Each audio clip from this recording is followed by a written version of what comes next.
قرض دینے کے حوالے سے آج کل لوگوں کی رائے مختلف ہو گئی ہے کہ قرض نہیں دینا چاہیے، اس سے تعلقات خراب ہوتے ہیں۔ جب ہم انہیں قرض دے رہے ہوتے ہیں تو ہم سے اچھا کوئی نہیں، اور جب ہم قرض واپس مانگیں تو ہم سے برا کوئی نہیں۔ اس حوالے سے آپ کی کیا رائے ہے؟ قرض ضرورتاً کو لیتا ہے تو کوئی حرج نہیں ہے، اور واقعی وہ ضرورت مند ہے اور کوئی ضرورت مند سمجھ کر اس کو قرض دیتا ہے تو یہ بہت بڑا ثواب کا کام ہے کہ ایک مسلمان کی حاجت پوری کرتا ہے، اور ضرورت مند کو قرضہ دینا خیرات کرنے سے، صدقہ کرنے سے افضل ہے، اس میں فائدے زیادہ ہیں۔ ہم لوگوں کے اخلاقیات کی وجہ سے فساد کی صورت کا بھی سبب بنتا ہے کہ لڑائی بہت ہوتی ہے اس میں، کہ جب قرض لینا ہوتا ہے تو بندہ جس سے لینا ہے اس کے گھر کے پھیرے لگاتا ہے، اب وہ اس نے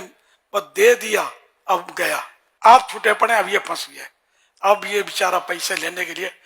اپنے جوڑے گھسے گا اور آپ کے گھر کے طواف کرے گا، پھیرے کرے گا، دے دو دے دو۔ تو یوں لوگ قرض لے لیتے ہیں، دینے کا نام نہیں لیتے۔ یہ ایک تعداد ہے جن کی بدقسمتی سے یہ حالت ہو گئی ہے۔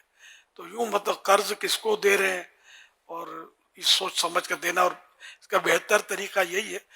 مستحب بھی ہے کہ وہ لکھت پڑھت کر لی جائے کہ قرض کتنا دیا ہے، کب لوٹائے گا وغیرہ۔ لیکن یہ یاد رکھیے، لوٹانے کی جو بھی ڈیٹ فکس ہو گئی، ٹھیک ہے، اس کا مطلب یہ نہیں کہ دینے والا اب اس کا پابند ہو گیا، دینے والا اس سے پہلے بھی مطالبہ کر سکتا ہے، تو اس سے جھگڑا نہیں کرنا ہے کہ تم نے وعدہ خلافی کی، معاہدے کی خلاف ورزی کی۔ تو اس کی اجازت ہے شریعت میں کہ اس کا مال ہے، اس کو ضرورت پڑ گئی، مانگ رہا ہے وہ، کہ وہ دے سکتا ہے تو وہ وقت پر سے پہلے دے دے تو زیادہ اچھا نہیں ہے؟ بالکل بالکل وقت سے پہلے، اور دودھ میں دھوک کے دینا چاہیے کہ نہیں نہیں نہیں، آپ دھکا نہیں کرنا، میں آ رہا ہوں، میں دے جاؤں گا۔ نیت دینے کی ہے تو اللہ پاک اس کی مدد کرے گا کہ اس کا قرضہ ادا کروا دے۔ نیت جب کہ ہو 100% کہ میں نے یہ دینا ہے، اب پہلے سے نیت ہی خراب ہے تو ہے نا، نیت میں خطرہ جھولی میں پتھرا، تو وہ تو برباد ہے۔ یہ شخص جو اس نیت سے لیتا ہے کہ میں نہیں دوں گا، تو یہ تو ایک طرح کا چور، ڈاکو، غاصب، تو جو لقب ملے اس کو چلے، مطلب وہ اس طرح کے لوگ ہوتے ہیں جو سفید پوش ہوتے ہیں، ان کو نہ پولیس پکڑ سکتی ہے، نہ کوئی اس پر انگلی اٹھا سکتا ہے، لیکن یہ چور ڈاکو سے بھی کم نہیں ہے، جو اس طرح دھوکہ دے کر، میٹھے بن کر لوگوں سے قرضہ لے کر، اور ذہن ہی ہوتا ہے کہ دینا نہیں ہے، یہ تو سخت گناہگار جہنم کے حقدار ہیں۔ واقعی نہیں دے سکتا تو کلیئر کٹ کہہ دے کہ یار میری پوزیشن نہیں ہے، میں انشاءاللہ دے دوں گا۔ اور جو سچا آدمی ہوتا ہے نا، وہ پہچانا بھی جاتا ہے بعض اوقات، لیکن جھوٹے آدمی بھی پہچانے جاتے ہیں۔ بہت سے لوگوں کو تجربہ ہو جاتا ہے کہ یار یہ ہے ہی چیٹر، ایسا کرتا ہے، تو اپنی چرب زبانی سے بعض اوقات یہ بندے پر تو چھا جاتے ہیں ایسے لوگ، لیکن رب کو سب پتا ہے۔ فرمان آخری نبی صلی اللہ تعالی علیہ وآلہ وسلم، مالدار کا قرض کی ادائیگی میں ٹال مٹول کرنا ظلم ہے۔ اس فرمان مصطفیٰ صلی اللہ علیہ وسلم کی شرح میں شارح بخاری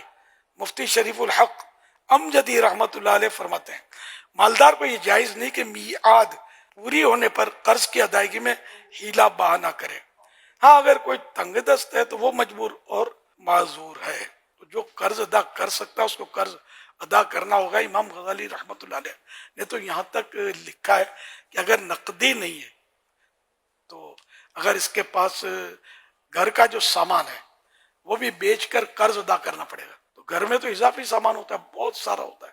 ایک سے ایک ڈیکوریشن ہوتا ہے، شو پیس ہوتے ہیں، جو نہ پیٹ بھرتا ہے اس سے، نہ تن ڈھکتا ہے،